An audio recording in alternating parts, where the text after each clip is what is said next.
How about now? There we go. I don't know how that gets shut off in OBS. I think I reinstalled the Crisp application that I use to kind of drown out background noise, and apparently that sets something a little different in OBS. All right, cool. You can hear me. Hooray! What's up, everybody? K-Codes, good to see you. Thanks for dropping by. Good to see you in chat. RC Maniac, always good to have you around. How's everybody doing? How's your week been? It's Thursday. Weekend's almost here. Can't believe the holidays are like a week away. That was kind of a weird, rude awakening. Today's like, oh wow, there's only like a week left. Hope you're all doing well. K-Codes, so you're brand new. Welcome. Let us know what's going on. You job hunting? You need interview prep? Anything I can kind of offer, ideas, perspectives. So since we're recording now, I'll start the regular spiel all over again. I'm Ian Douglas. I wrote this website, techinterview.guide, and I'm just here to offer like opinions and perspectives on being a hiring manager in the tech industry. I'm also on the job hunt myself, and tonight I thought I'd go through. So the other day was it Tuesday? I streamed for like 6.5 hours. Very much distracted by questions in QA from chat, which is absolutely always welcome. But basically made like this really long form resume that I talk about a lot on the stream, where when you have this really big resume of like every job, every project, every bullet point you could ever possibly want to give somebody, that resume ended up being like 4.5 pages long. That now when I go get ready to actually apply for a job, I can trim it back down to like my 2-page format in like a couple of minutes. And so I thought tonight it'd be good to kind of demo, all right, now that I got this long form resume, let's go find a job, let's go apply for it. And so I'm actually going to show you one of the jobs I'm going to apply for and get a resume together and get all that stuff going. So I thought I'd go through that. RC Maniac says, tired.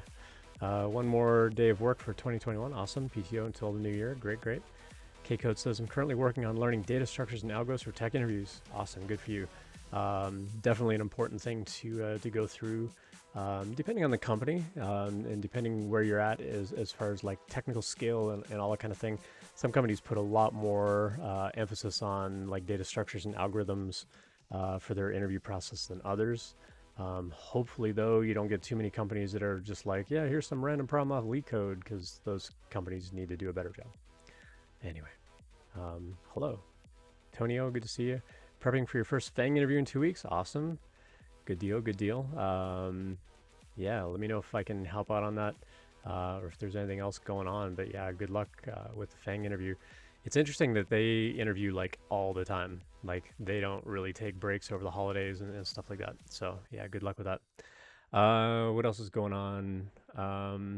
So just so I was goofing around on Stream Elements, and Stream Elements has merchandise that you can buy.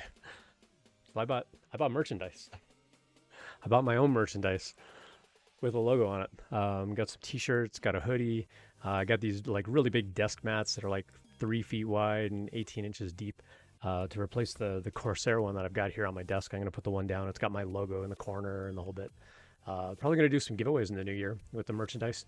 And I'm also going to rebrand the channel. So it won't use my username anymore. I have to talk to Twitch support about like how to swap accounts so that I don't have to like start all over from a follower's point of view, and see if I can just have them like swap usernames and we'll go from there. But yeah, I'm thinking about rebranding just under the Tech Interview Guide username in the new year. But more on that later. I'm not exactly sure like what the timing of that's going to be, because depends on when I start a new job. So we'll see how all that goes.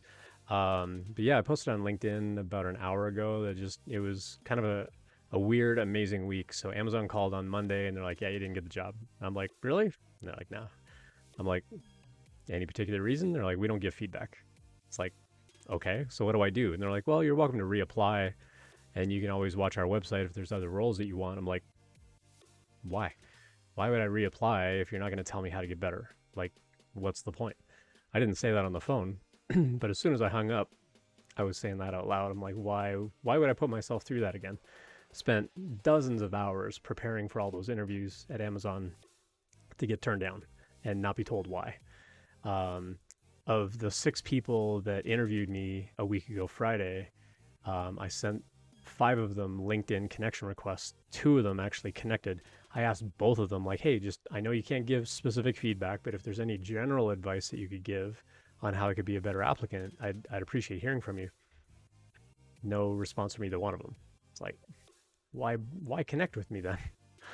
So anyway, yeah, it does sound like Amazon for sure. Yeah, and I get it. Like corporate policies, they don't want to give feedback, they don't want to get sued and whatever, but it's a horrible thing to do to a candidate, especially if you're going to turn around and tell them like, hey, you didn't get the job, but please apply again in the future, but we're not going to tell you how to do better next time. It's like, why would I do that? Anyway, what else is going on? Oh, I got some cool new filament in. The second one just finished. I got some rainbow glow-in-the-dark filament, and so that dragon just finished. It looks like this, sort of creamy white color. But when you turn all the lights off, it's like green and red, glow-in-the-dark. But all the other dragons that I made that had like the rust and the black and the gold, or the red and the gold, or the red and the silver. Kind of like this one was red and silver. Well, I got this really cool mix of blue and aquamarine, and check out the colors on this guy. So it's like really light blue right on the very, very bottom, and then it went to dark blue in a hurry, and then back to the light blue in time to get like all the scales around the tail, all the way down to the tip of the tail. See if I can get that on the camera there. So anyway, it just looks amazing. So I'm gonna take him off the print bed here for everyone to see. There he is. Gotta pull that off. But yeah, there's Mr. Dragon in lots of very fun colors. So yeah, I've been having a lot of fun printing these. We found out that the kids' school, they are doing their winter festival. They're doing it in early March. And so the goal now is to like print a bunch of this kind of stuff for them to sell at the school in March. But yeah, as far as I know, most of the dragons have shipped.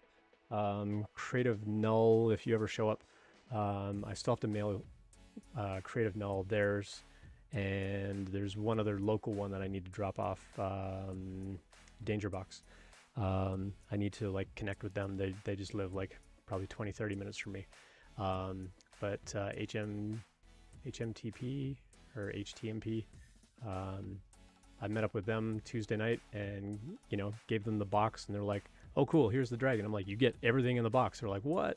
And it was all the little like unicorn figurines and whatever, so they were blown away. So yeah, it was pretty fun. Zooey, good to see you in chat. That dragon has become Benji 2.0. Yeah, exactly.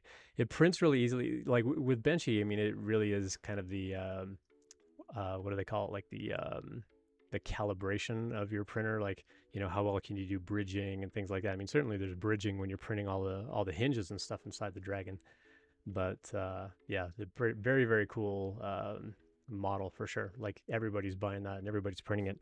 What I love are these filaments where the color changes over the course of the spool of filament, and so you get all these really cool color mixes and stuff like that. So yeah, good times. Cool. Let's see what else is going on. Nothing else in chat. Oh yeah, rainbow glow in the dark. I do have a hardened nozzle. Yeah, I just got some tungsten carbide nozzles in, and they came in like a whole bunch of sizes. There's like a 0.4 millimeter, 0.6, 0.9, and a 1.2 millimeter. And I'm like, dang, 1.2 millimeter. That's like big bore hole on the bottom of that. I've got a 0.8 on this one right behind me, and I thought that one printed fast. Can't wait to see what a 1.2 millimeter nozzle is going to do. But I bought the tungsten carbide more for just like, okay, you change that nozzle and you never need to touch that nozzle ever again, because it's just going to, it's pretty much indestructible. So yeah, so I'm looking forward to printing all kinds of fun stuff with that. Uncle Jesse calls it a calibration for resin printers. Yeah. The resin stuff is really nice, but it smells quite bad. I tried a resin printer about a year ago, and within about 3 months I turned around and sold it to someone else. It was super messy, super sticky, dealing with like the chemicals of all the cleanup and stuff. I just didn't want to deal with that anymore. But yeah, anyway, here we're not here for 3D prints. So yeah, career coaching, interview prep, interview advice, all fun stuff. I helped out Zooey today with a resume, um, helped them get that down to a one-page format. And I thought maybe tonight what I would do is show you how I apply for a tech job. And so I'm actually actively job hunting right now. Although I think I started saying I posted on LinkedIn that that's when I realized my audio wasn't working. I posted on LinkedIn about an hour, a little over an hour ago. Like when it rains, it pours. Like I posted on Monday. I'm like, oh, I didn't get the Amazon job, and boohoo, poor me, and and then I had someone look at my LinkedIn profile yesterday and gave me some really candid feedback. And they're like, hey, your LinkedIn profile, like I can't tell what it is you want to do. Do you want to do management? Do you want to do DevRel? Do you want to do development? Like, what's the point of your profile? I'm like, yeah, that's a good point. So I went in and I refined it a little bit to say, like, I can do management, I can do DevRel, I can do development. Like, I'm kind of that, like, what do they call them, the Leatherman tools that do a little bit of everything. I didn't want to post like a picture of a Swiss Army knife, but that's how I kind of describe myself. Like, I'll go fill whatever gap you got on your team. Well, since Monday, I've just had this ridiculous outpouring of people in the community going, hey, my company's hiring, my company's hiring, my company's hiring. I had a whole bunch of people reach out to people that they knew saying, hey, get in touch with Ian, he's looking for a job. And also had some phone calls with some folks, and they're like, what do you want to do? We'll make a role for you over here. I'm like, really? So like the power of community is just outstanding. Like to have been in tech long enough to build up that kind of reputation to where people will seek me out, like blew me away this week. It like, it's like now I got to be careful not to overbook myself, because I got like an interview first thing tomorrow morning. And then I think I've got like 2 other phone calls tomorrow. I've got a coding interview like 8 a.m. Monday morning because of a time zone that developer's in. They're like over in Europe or Asia or something. They're like, yeah, here's the Calendly link. Go ahead and book a time between like 2 a.m. and 9 a.m. I'm like, really? Okay, I guess I'll get up super early and chug some coffee. But yeah, it was just amazing just to see like a ton of people reach out and say like, hey, if you're looking for work, like here's some options. And what I want to do is I want to turn that around and like say like, okay, I found what I'm looking for. Now I've got a whole bunch of people that follow me on Twitch that are also looking for jobs. And so if you are looking for a job, please connect with me on LinkedIn. Here's my link for LinkedIn. If you're watching this on YouTube, you can still connect with me on LinkedIn at any time. And if you're on YouTube, like and subscribe. I'm bad at marketing, so you got to help me. Tell your friends, have them come by and check out the channel. But connect with me on LinkedIn. If I can make introductions for folks, I will make introductions. That's the power of networking. It's the power of community, and that's why I want to help people. So I don't care like what your background is. I don't care what level of skill you have. If you want to get into a tech job, I will make introductions. And so I actually made an intro for Zooey today, and Zooey, I don't know whether you reached out to the person that I mentioned, but I reached out to them and said, hey, Zooey's going to reach out to you. And they're like, oh, sweet. So they're waiting to hear from you if you haven't already contacted them. So I will make introductions to whoever, like, please bug me. Ask me to make introductions. I will. I was commenting to someone, I think yesterday or today. It's like, it's funny how often you tell people like, no, really, like I will help you. Like just ask, and people don't. It's like, no, I'm willing to help you. You just got to tell me what you want. If you want me to mentor you, tell me how you want me to mentor you. If you want me to make introductions, tell me who you want introduced to, and I will make that introduction. What I don't want is for people to like connect with me on LinkedIn and go, do you know anybody at Microsoft? You can search through my LinkedIn profile and find out if I know anybody at Microsoft, and then tell me who I know at Microsoft that you want to be introduced to, and I will introduce you to that person. But I do expect that you're going to do some amount of due diligence on that. But I will make introductions like all day long for people. So please take me up on that advice, or take me up on that offer. Looking back on chat, RC Maniac, the quantum filament. Yes, I have 4 spools of the quantum filament that I can't wait to get into. And so I've been looking for like vase models and stuff to print for the thing in March. I got the red purple, I got a purple gold, I got a green white, and I got like a purple pink quantum filament. So I got 4 spools of that ready to go. So it should be pretty sweet. Cool. Let's see. RC Maniac says, I've always been told and gotten compliments that my resume is one page. I only have a few months under 6 years of post-grad full-time work, so I don't think 2 pages would be justified for me. But what is a general page limit consideration for resumes? So I've heard in the past that every decade of experience allows you 1 page of a resume. I think in today's world, like a 2-page resume is no big deal. I think a lot of places cared more when they actually had to print the resume and they just didn't want to use up a ton of paper. But everybody gets a digital copy now. So if it's 2 pages long, I don't think people care as much. But if you really want to get it down to 1 page, I think that that's good. And really what I was saying like over and over and over on Tuesday was like, the resume shouldn't be an archive of everything you've done. It should be a list of what you're bringing to that company that they need to know about. That's really the point of the resume, is you're showing them, these are the skills that I'm bringing to you. This is how I'm going to make your team better. This is how I'm going to contribute. That's really what the resume should be. It shouldn't be, here's like every single thing I've ever done and everything I've ever worked on. It needs to be a concise list of like, this is the stuff I think you're going to care about that I want to present to you as to why I want this job. And so I think if you kind of go at it in that frame of mind of like, this is like the bare minimum I need you to know so that you'll call me, and then you write up a cover letter that can maybe explain a little more context around some of that, or a little more context about your background. I think that's going to go a long, long way with a lot of companies. And so does it have to be 1 page? No. I think doing a 2-page resume is fine as long as it's relevant data. Like, don't fill up page 2 with like, oh, I was like a lifeguard at a swimming pool. It's like, okay, well, if they're not a sports company, they don't care. Like, they're not going to care about that. Some places will. I do know people that they look for like the human side of what's on the resume. And I talk a lot about Jonan on the show.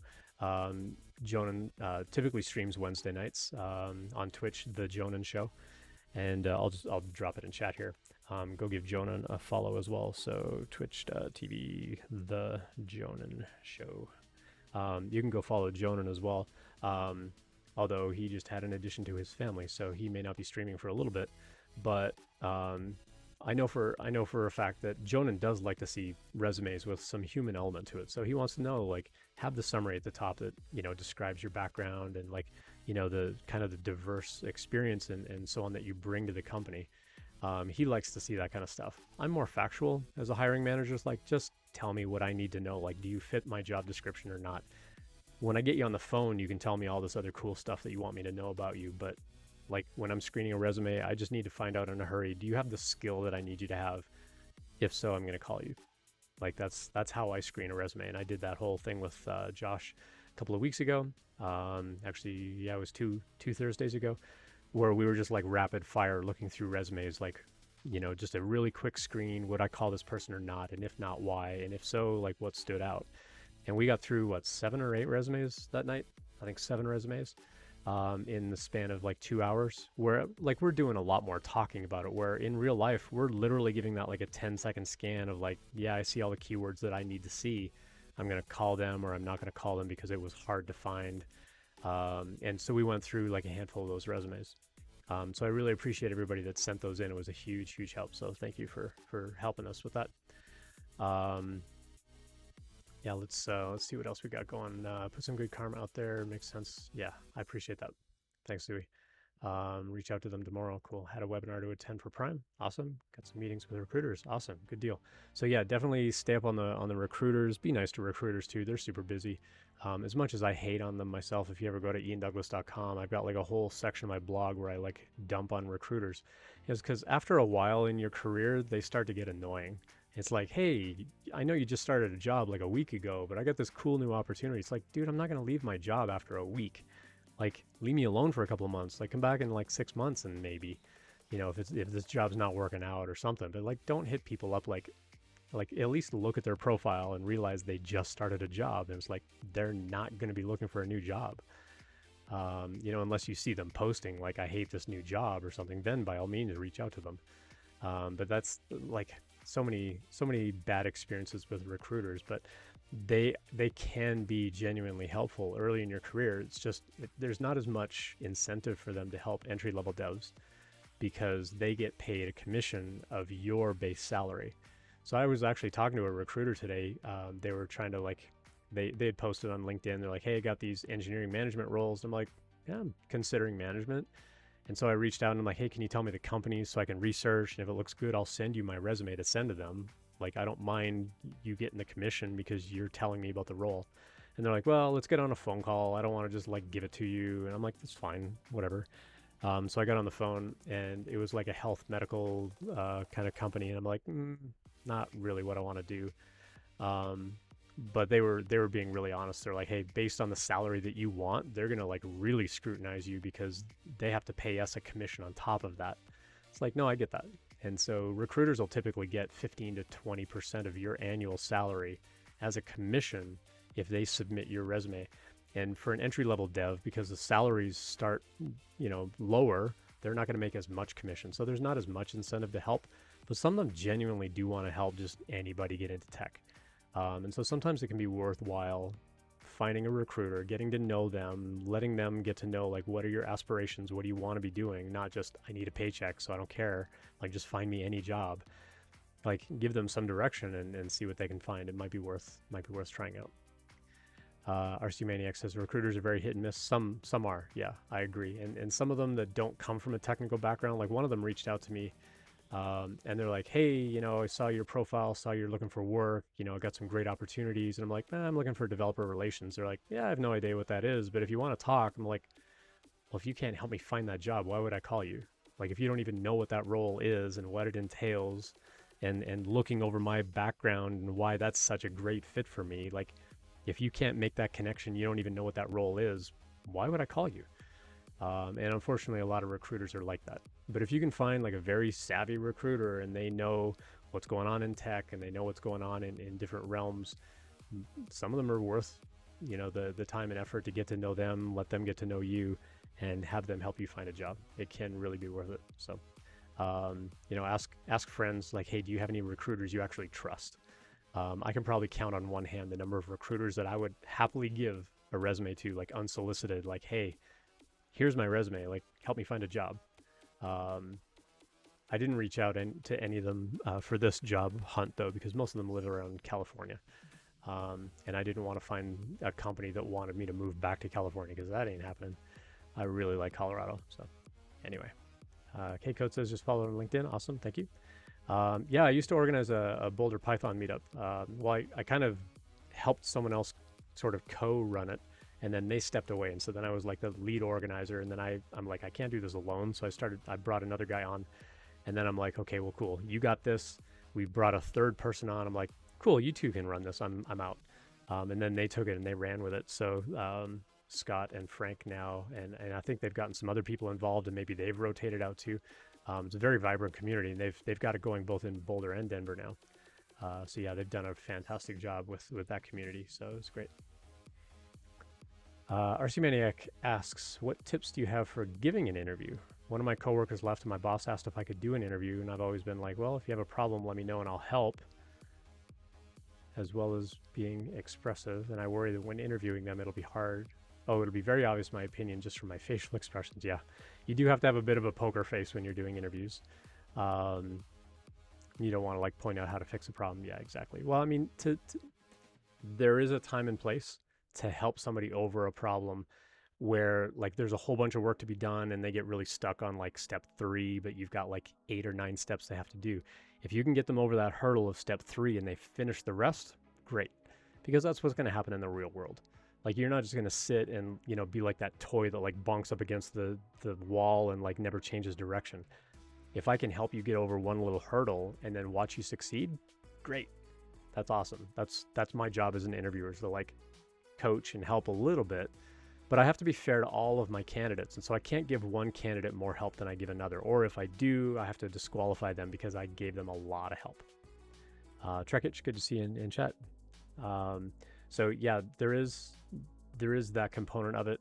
Aside from that, finding a problem that has multiple answers, like multiple ways to answer it. If you give them a tech challenge where there's only one right way to solve it, you're doing it wrong. Like when I do my mock interviews on interviewing.io, I typically give out a problem that there are like 4 or 5 different algorithms that will actually solve the problem. Some of them are more efficient than others, and some of them are less code than others.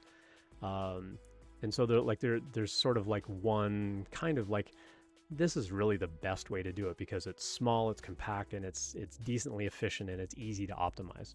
Where the other ones, they'll solve it. You can get to an answer, no problem. If you understand and you kind of think through what the process is, you can solve the problem in a lot of ways. And I think any good technical challenge in an interview needs to have multiple paths to the answer. I've certainly heard from people on the channel here where they went to an interview and they're like, yeah, there was like, I got really stumped, and the interviewer's like, this is the only way to solve it. And they're like, I had no idea that was the way to solve it. And so they didn't pass. And it's like, that sucks. You know, like companies need to do better than that. Companies need to be able to find problems or custom create problems or scenarios where there are multiple paths to an answer. So that would be my number one piece of advice. Number two, keep a good poker face, because you want them to kind of talk through it. And you don't necessarily want to tell them, okay, I want you to follow the following process. I want you to repeat it back to me. I want you to verbally design it. I want you to write out some notes or pseudocode, and then I want you to code. The idea of being an interviewer is you watch their process and then figure out, does this align with what we do? The interview isn't just, can they code? An interview is also mimicking what they're going to be like as an employee. And so you have to watch for their sort of personality, and you have to watch their process, their level of communication. Are they collaborative when they talk, or is it just like monologue, like I'm just kind of telling you everything that's going on in my head? Or is it kind of like, oh, I'm thinking about doing it this way. What do you think? Like, should I take this approach or that approach? Like if it feels like conversation while they're working, that's a good sign. And so understanding that it's mirroring what they're going to be like as an employee is probably like my number 2 or 3 tip. Is just watch their process and see what they're going to be like as an employee. And is that something that you like about their process? Do they even follow a good process? Do they even have a process? If they're early in their career, I tend to put more emphasis on their process and their communication than whether they have really good code. I still hope they'll finish it. If they don't finish it, like did they do really well in what they did code? And then I put a lot more emphasis on their process and whatever, because, teaching them the technical side is a coachable thing. It's a lot harder to coach on like the communication and the collaboration and the teamwork aspect of what it is you do. And so if they've got those kinds of skills, and historically we call them soft skills, but they're not really soft skills. They're just as important as being able to code. Like, can you work as a team? Like, do I enjoy working and interacting with you? If so, those are all good signals. So those would be things that I would be looking for in the interview. Yeah, Google said do it like X or we don't move on. Yeah, and even some of their problems, there are multiple ways, but there's like one super optimized, like if you know that special trick or whatever to solve it. If you don't do it that way, then yeah, you don't move on, because they want the best of the best of the best, and fine, whatever, that's them. And that's also why I'm not as excited to go like try for a FANG company anymore. I used to be like really gung-ho. Like, I mean, in a lot of ways, I'm still a big Google fanboy. Like I buy phones and devices and whatever. But I don't really want to work there anymore. I mean, if I apply for a job and they hire me, I won't say no, but I'm not actively going to pursue a role at Google. Yeah, just, and a lot of it's because of the level of, stuff that you got to jump through. And honestly, I was pretty hesitant about applying to Amazon in the past, because I know their process was hard, and internally they're very competitive. And then the whole thing about like, oh, they treat like their warehouse and driver, crews like crap. It's like, yeah, do I really want to be attached to that? So yeah, I get it. Cool. But yeah, so RC Maniac, just to kind of follow up, those would be my top 3 tips. And then like document the heck out of everything. You should have a good rubric. And I typically do a 4-point scale of like strong yes, weak no, strong no. So there's no middle ground. There's no like neutral in between. You're either a yes or a no, and then it's a question of like, is it a strong yes or a weak yes? Is it a strong no or a weak no? And then, do that for like all of those categories of like communication, process, coding skill, like whatever you feel, and then kind of tally that up and kind of do a gut check of like, is this someone that we want on the team? Because they'll have done other screenings and things like that. And there'll be like a culture screen and process and behavior and all that kind of stuff. But if you're just doing the technical screen, depending on their level of experience, I would be watching for those kinds of categories of what's their technical skill, what's their problem solving kind of skill, what's their communication skill, what's their process. Like, are those 4 good things? And then do that 4-point scale for each of those, and then take that back to your boss and say, what do you think? And you know, back it up with like notes. Don't just give them a number and like, you know, be really subjective about it. Like, actually write out notes for why you gave them that kind of score. That would typically be a process that I would coach my team on. Cool deal. All right, well, I'm gonna hydrate here because it's cold in my basement, so I have a heater in front of me, and it blows all this hot air into my face, which feels nice, but then it dries up my throat a lot. So we'll get some water going here. All right. So what I wanted to do tonight was kind of go through me applying for a job. So I'm going to switch over to this. So these are some of the long form resumes that I came up with. So I made like one really long resume, and I realized it was way too generic. Again, like, what do I want to be when I grow up? I have no idea. There's so many things I could do. I could do management, I can do developer relations, or I could just do like hands-on contributor. So basically what I did is I went through and I basically built 3 long form resumes. I made one for kind of a manager role. I made one for being like kind of developer architect, and then I made one for developer relations. And these are kind of the main sort of points that I would want to get across to a company of, you know, this is how I've done developer relations in the past, or this is like some of the public speaking that I've done, and the, you know, open source stuff that I've worked on, et cetera, et cetera. But, you know, like, I applied to one company called Blues Inc., which does a lot of Internet of Things. And so I put a lot more of my firmware development on here. So basically what I did is I've got like this 2-page format that I'm mostly going to kind of work with from here. And then I put a blank page because I can write a cover letter here. And then this is just everything beyond, like, underneath here. This is like every job in chronological order. And like just tons and tons of bullet points on absolutely everything. And so for that job where I did more of the IoT, I was putting like, okay, you know, I worked in firmware. And so I put these roles as like relevant work experience up above on that particular resume that I sent to them, because it was relevant to what they do as a business. And so a lot of what I talked about on Tuesday, and I've talked a ton on the stream, and it's in the online book that I wrote at techinterview.guide. Start with a huge resume where you've got all of this information, because it's way faster to trim this back down to the format that you want than to try to recreate this and tweak it all the time. And then, like, what do you do with that version of the resume? Do you throw it out? Do you save it? Like, what do you do? Or do you just keep editing that one copy? Where here, now that I've got one big resume, I can always come back to this, and I can always add the new job and the new skills and the new projects I do at that job. And now I've got that on every other long form resume. Like, in this case, I've got to add it to 3 of them, but I've got like one place now on this resume where, if, you know, something is more relevant to getting that kind of job in the future, or there were things that I did at that job that are going to be more relevant to a future job, it's going to be way easier to just pull that in and like trim it down.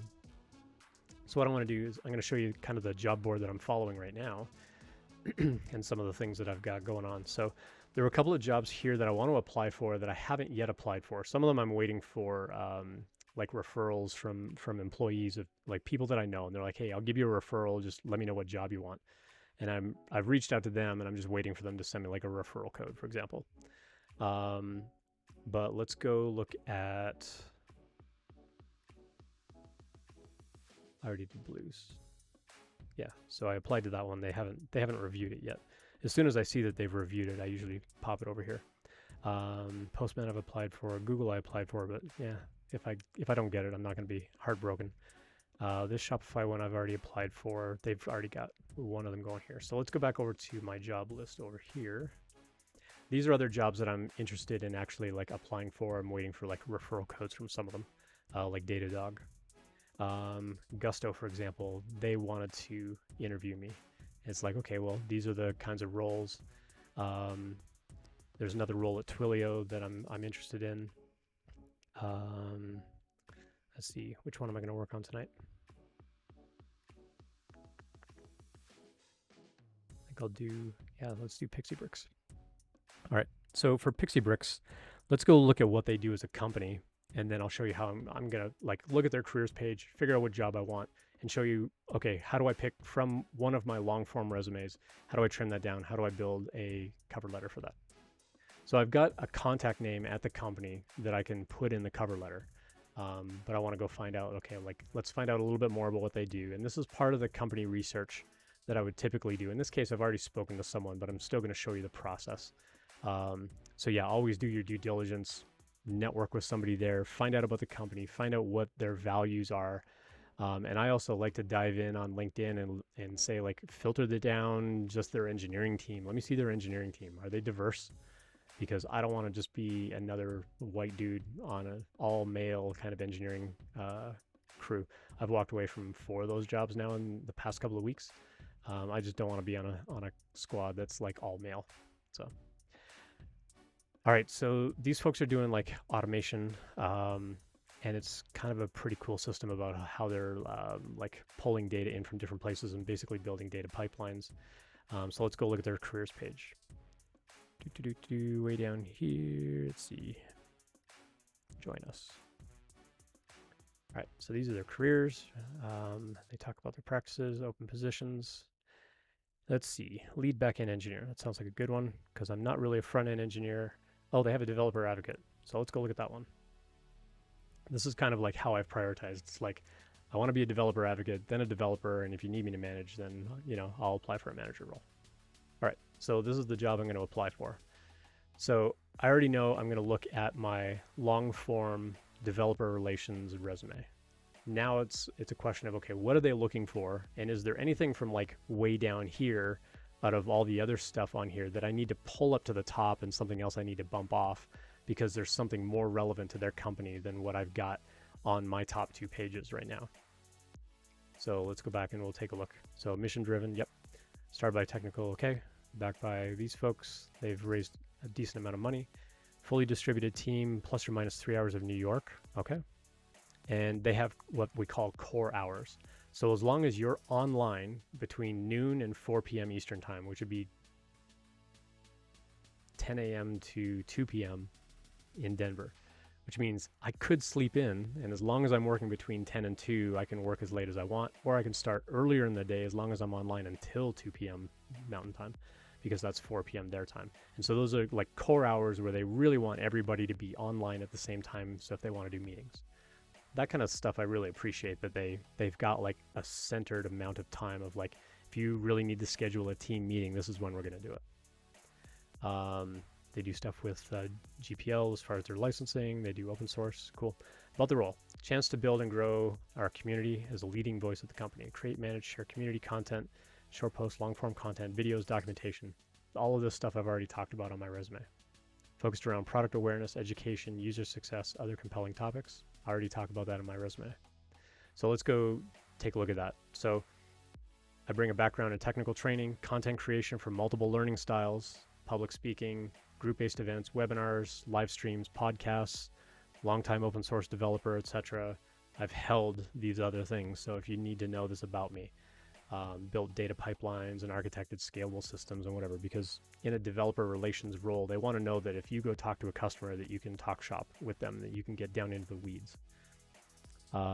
K-Codes asked what interests me in the developer advocate role. So what I like about doing developer relations is I get to interact with customers, and then I can kind of play the liaison between the company and the customer.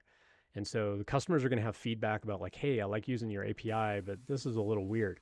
Well, I can take that back to the product team and say, hey, we're hearing from customers that they don't, they would like a change around this. Is there something that we can do? And so I can advocate for them to the product team and like maybe make a change. Vice versa, if the company's coming out with a new product, I can advocate for the company to the customers and go to these events and say, you won't believe these cool new features we got. Like check out the top 3 new features we got. You won't believe number 2, be all viral or, clickbaity about it. But you can basically get in front of customers and like get them really excited and then watch them go build something. And so it's about, doing events and meetups and hackathons and tech conferences. And I love getting up and public speaking and helping people. Clearly, it's why I do this whole live stream. And so I basically talk about all this stuff here in kind of the intro of my resume, a lot of what they're looking for here as far as this stuff.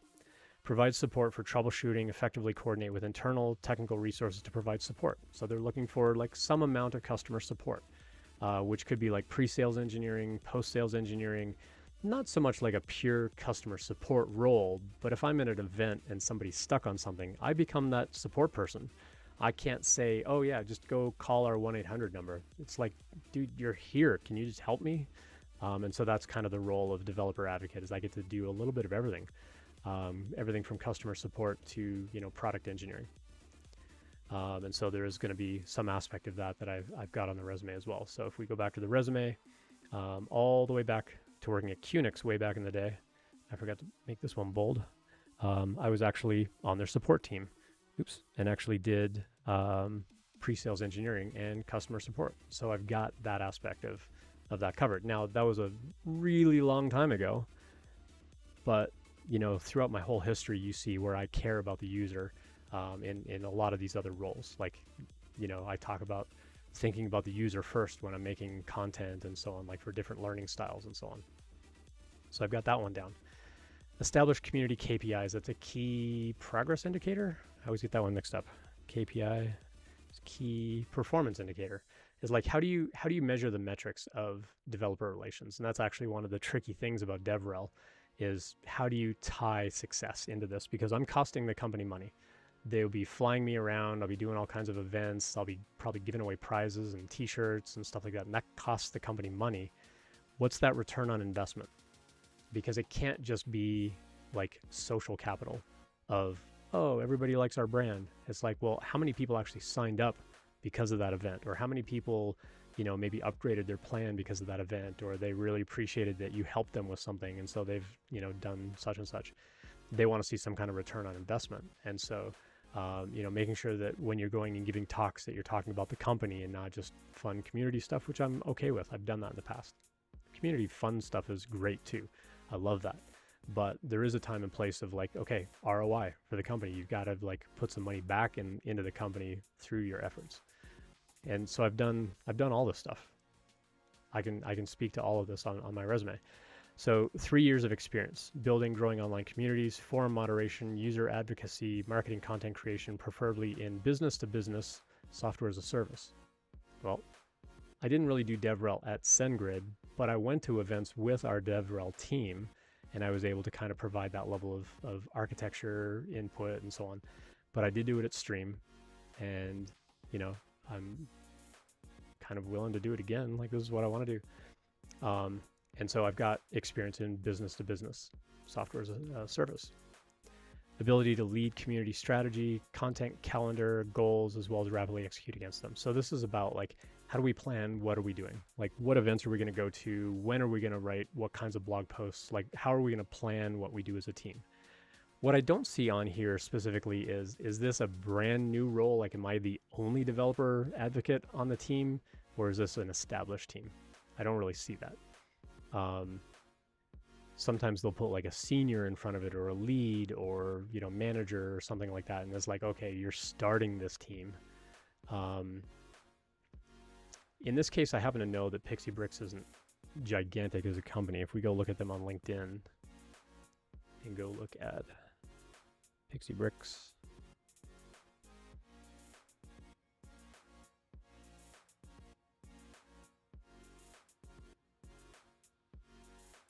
There. So this is the founder that I actually spoke with the other day. So let's go look at Pixie Bricks. 7 employees on LinkedIn. Remember that whole thing I said where I didn't want to go work for a tiny little startup? Sometimes there are exceptions. They actually seem pretty cool as a team and pretty chill as far as like the flexibility of doing everything. So in this case, I would be the only DevRel on their team. And so it puts a lot of pressure on you of like, you're the only one doing it. And so a lot of eyeballs are on you of like, dude, you better make this work. Do I really want to go work at a tiny itty bitty little startup? Not really, but I'm going to apply for it anyway. And I hope they don't hear me say that. I hope they're not watching the stream and go, oh, well, we'll just throw it as application then. They are like a genuinely cool company. And you know, when I spoke with Michael the other day, like top notch. So yes, I will apply. I will go through the process, but they will be one of several jobs I'm applying to. I'm not just going to like, you know, only apply to them and wait for an answer. So just taking a look through chat here. I have a love-hate relationship with DevRel. It's really just because they're the front-facing people, the developers. Yeah, I mean, you have to be a little bit extroverted because you got to get up in front of people and you got to be able to kind of get through events and not feel like totally drained after the fact. But like I'm like right in the middle. You know, I appreciate my alone time, but I can certainly get up in front of people. It's a lot easier to stream, you know, when it's just me in the basement. As opposed to like being in front of like 700 people. It's a very, very different feeling, but then you kind of like feed off that energy a little bit. And that's what I miss about like actually teaching in a classroom with Turing is I miss being around that energy of just seeing other humans, being able to read their body language and like, are they really getting it? And it's like, oh, they got it. Look at that light bulb go off. They're going to go build something cool. Like that's what gets me really fired up. And also what I love about doing DevRel is I know that because this is a company that's building a tool that someone else is going to go use to build something great. When they go build out something great, I know I had a part in that. Similar to how I do coaching here on the stream. Like when someone drops by the stream, they're like, hey, thanks for the advice. I got the job. It's like, yeah, I had like a tiny little part to play. And so, you know, that's what gets me fired up. That's what keeps me going. But when it's the whole like, hey, you're the only person planning this stuff, it can feel like a lot. It's like, okay, well, what events should I even like try to go to? What is my budget for travel and all this kind of stuff? We're in larger companies that have like a lot of, you know, cash in the bank. Sometimes they don't care where you go. They're like, fly wherever you want, go to whatever event you want, give away all kinds of like swag and prizes and do hackathons and whatever. Some companies are a little more careful though, especially like this company, they've only raised like $1.5 million. They're not going to be flush with cash. So they're not going to be flying me first class. I'll be flying coach. You know, kind of thing, you know, not staying in like really glitzy hotels. And that's okay too. You know, I don't need to have that. But when you're the only person doing it, it can put a lot of extra pressure on you. Effectively coordinate internal technical resources. I can certainly do that. I've done tons of product feedback cycles and so on. Designing, developing, marketing content internally, working with external contractors and agencies. Yep, I've done that. Familiarity with technical aspects of community platforms. Discourse? Or do they mean Discord? I hope they mean Discord. I've used Discord. What is discourse? Community platform. Is that an actual? It is an actual like platform. Okay, so I don't have familiarity in that, but I'll figure it out. Open source, internet, forum, and mailing list management. Okay, cool. I'll figure it out. I've worked with plenty of forum software over the years. So, all right. So a lot of this stuff I can speak to in the cover letter, but I've actually already got a lot of this stuff already in place on my resume. So I actually don't really need to change anything on my resume because of how I've kind of set up what I do and speaking to all these different points. So what I'm going to do here is I'm going to go to File, make a copy. And I'm going to say Ian Douglas, Pixie Bricks, DevRel 2022. And I'm just putting 2022 on there because it's probably going to be January by the time they actually like get around to seeing the resume and seeing that, you know, this is my intent to start next year kind of thing. So now what I can do is I can come in here and I can say, okay, all this other stuff down here, gone. And so what I have left is just one blank page and my 2-page resume. So now in Google Docs, I can come in here and I can say print, save as PDF, custom, and I can say page 1 and 2. And now I can actually, it's giving me the little Windows dialog of what I want to save. And now I can save this as my resume for them in PDF format. The other thing that I could do here would be to actually get rid of this blank page. And now I can actually just go to File, Download, and I can say download a PDF and download a Word doc format because I don't know which one their applicant tracking system is going to prefer. And then when I contact Michael, I can say, here's both of my resumes, whichever one you think is going to work best in your tracking system. And so I can just do this, and I'm going to export that. And then that was the Word doc format, and then I'm going to do PDF. and you'll hear me say on the stream a lot, like doc or docx for like an applicant tracking system and a PDF for a human. So if all they want is a PDF, they'll get a PDF. One thing that I've talked a lot about on the stream too, so here's the PDF version, is one way to double check how is their applicant tracking system going to deal with a PDF version of your resume is to come in here and from the very top left corner, start dragging across the whole resume and see like whether the highlighting jumps to some other part of the document. Like sometimes when I kind of do this drag over, it's like, okay, well, it starts highlighting over here, but then as soon as that paragraph finishes, you know, instead of jumping down to skills, it might jump down and like start highlighting something down here on the page, and then it goes back up to skills, and then it jumps down to page 2. It's like, if it's doing that while you're sort of highlighting across the page, that means the applicant tracking system is not necessarily going to get the text in the order that you intend it to. And so this is also why sometimes a simpler format makes a big difference on a resume. So in my case, I've already gone through and I've sort of looked at this already, that I can just drag and drop across the whole thing, or at least drag across the whole thing, and I see that it's actually, you know, highlighting everything the way that I intended to. So I know an applicant tracking system is going to do well even with the PDF format. All right, so based on that now, I need to go make a cover letter. So what I have done is I've actually got other cover letters that I've already written. Let's go back up here. Let's go to Ian's resumes. And what I'm going to do here is I'm just going to grab, let's see. So this is a cover letter that I wrote for DigitalOcean because I applied for a job there. I'm just going to grab all this and I'm going to paste that. Let's see, I made a copy of that. Where did that copy go? 22 there. No, that's DigitalOcean. Where did that new copy go that I made? Oh, there it is. Cool. All right, so what I can do now that I've saved that document, now I can come in here and I can paste that cover letter in. And now I just have to change this cover letter a little bit. And this is how fast it can be. So this is the Pixie Bricks, and they called it Developer Advocate. You want to make sure that you're accurate about what they're calling it. So it's Developer Advocate, not Developer Relations or Evangelist or whatever. So Developer Advocate, I can say hi team, or in this case, because I've spoken with the founder, I can say hi Michael, because, you know, they're the one that are actually going to be hiring for the role. In this case, I'm just going to say, like, thanks again for the phone call the other day. So thanks for the call the other day to chat about Pixie Bricks. I'm excited to apply for the developer advocate role. Spell things properly. And if you can get the Grammarly plugin for your browser, I highly recommend it. Work with the team. Here's a recap of the skills I bring. And then I basically leave all this stuff. Now, I don't want to leave this in there, you know, where I'm like name dropping other people that I know at that particular company. So I'm just going to take that out. And I'm just going to trim this up because you don't want this letter to look huge. Grow community. Yeah, in this case, community is a singular noun, makes sense. But everything else in here is like exactly what I need. You will reach me at your convenience, schedule time to chat more about this role and next steps.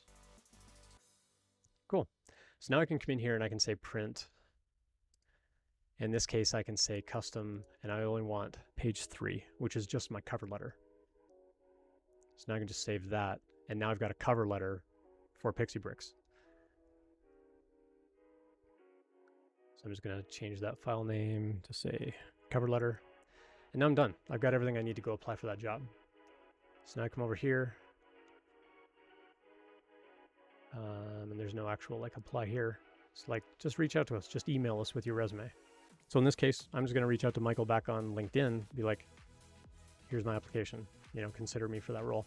And I'll send the cover letter, and then I'll attach the resume and go from there. Now, in this case, they're asking you to email it in. So I'm just going to go ahead and start an email in another window. And we will we'll go from there. So compose.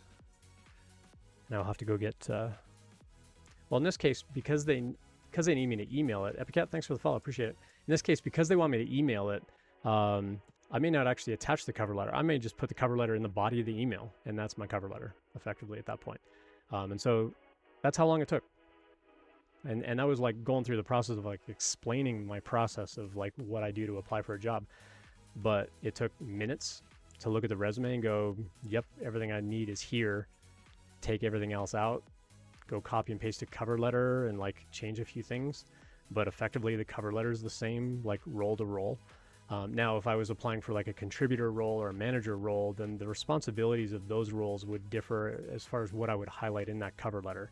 But for developer relations, like this is what I want to be doing. I want to be making content. I want to be going to events. I want to be interfacing with customers, like, and that's basically what I had in that cover letter. And so in that sense, my cover letter is custom written, you know, for that particular kind of role. It's not specifically about pixie bricks, but the cover letter is like, here's me. This is what I bring. And here's my resume, which echoes a lot of that. And, you know, you can kind of see it in chronological order and you should call me. So that's it. It took me minutes.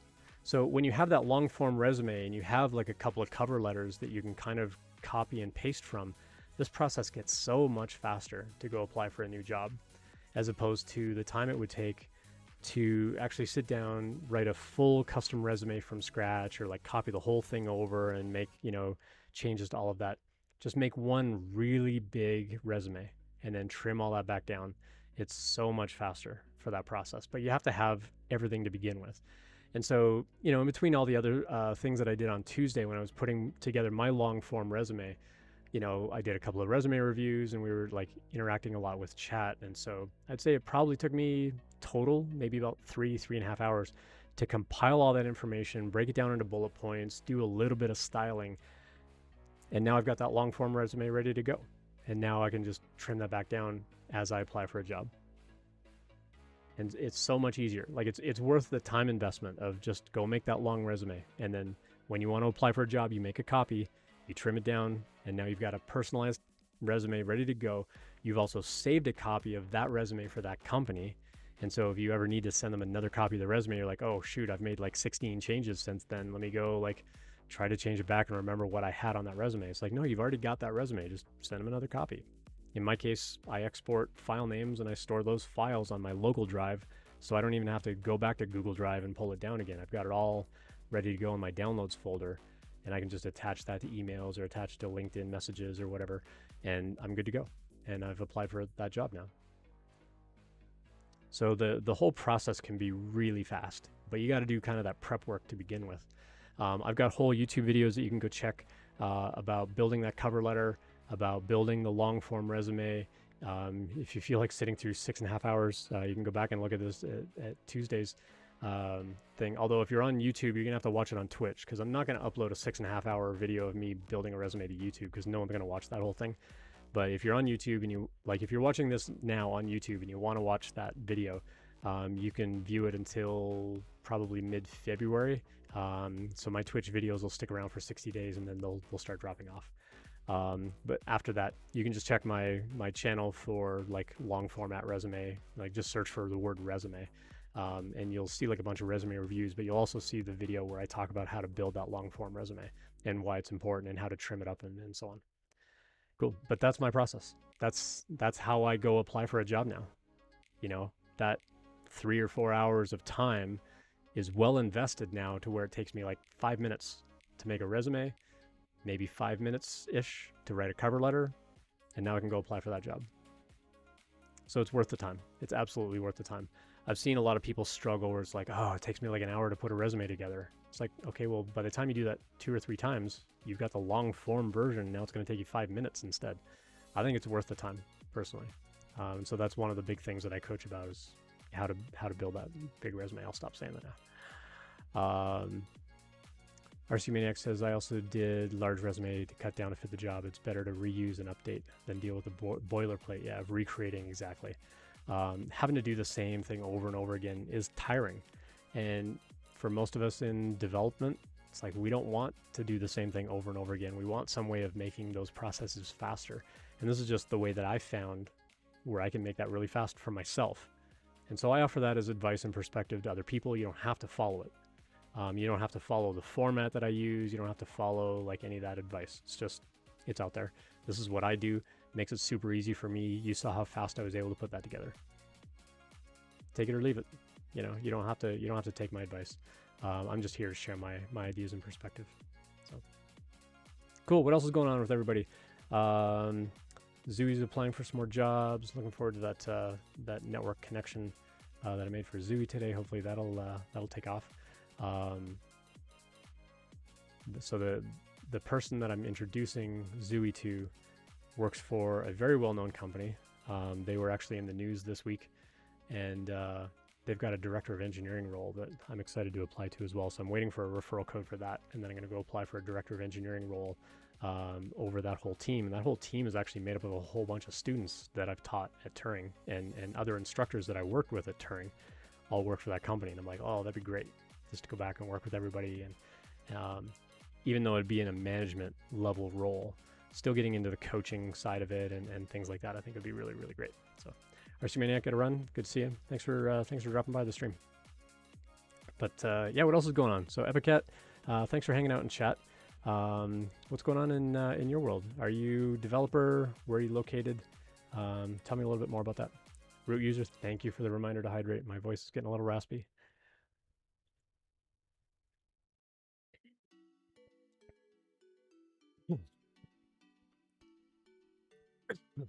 Just make sure you swallow it properly, or it doesn't help.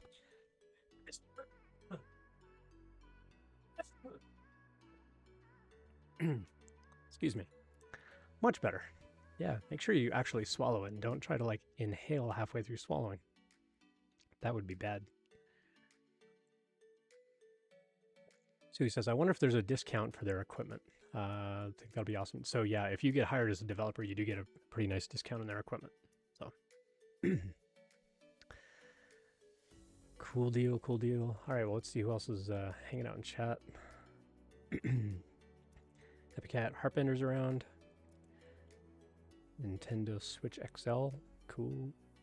Python Nate, RC Maniac, Sophical, Tech Dinosaur. Tech Dinosaur is a great name. Cool. Yeah. Well, drop a note. Let me know what's going on. And oh, change plans. Yay, you're back. Hooray. Cool. So what else is going on with everybody? What else can we chat about? Job-wise, interview prep-wise. Do you want to talk more about like conducting interviews? Oh, so RC Maniac, we were talking about like I made a network connection for Zooey. I introduced him to somebody at Peloton. And so Zooey's gonna like get in touch with them. So he was asking like, oh, I wonder if you get a discount. It's like, yeah, you actually get a pretty nice discount on some of their equipment. So, and then the person that I introduced Zooey to, I was joking with them. It's like, hey, wouldn't it be cool if every referral you made, you got like some upgrade to the equipment? And he's like, oh yeah, that'd be great. That'd be pretty funny.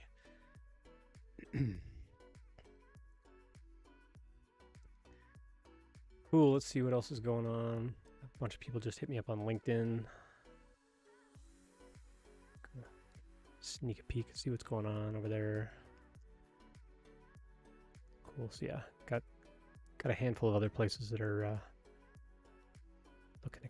looking to connect me there.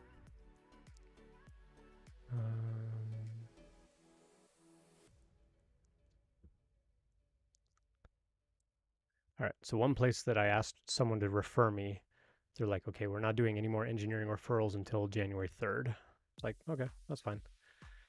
I can wait. I mean, by the time I get through all these other interviews, like that won't be a big deal. As long as that company has a pretty quick interview process, I think it'll be fine. That'd be great. Thank you.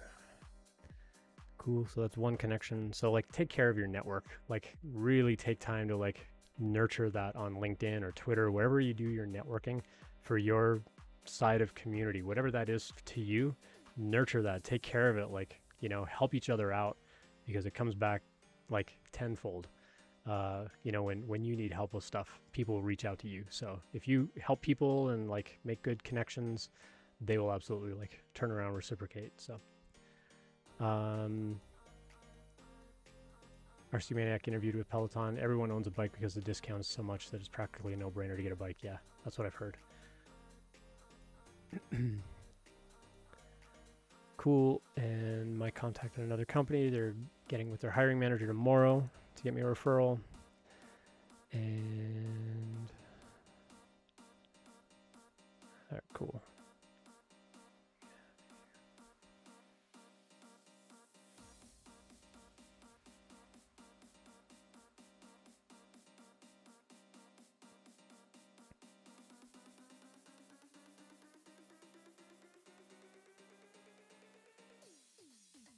Cool. See if I can get a referral code for that.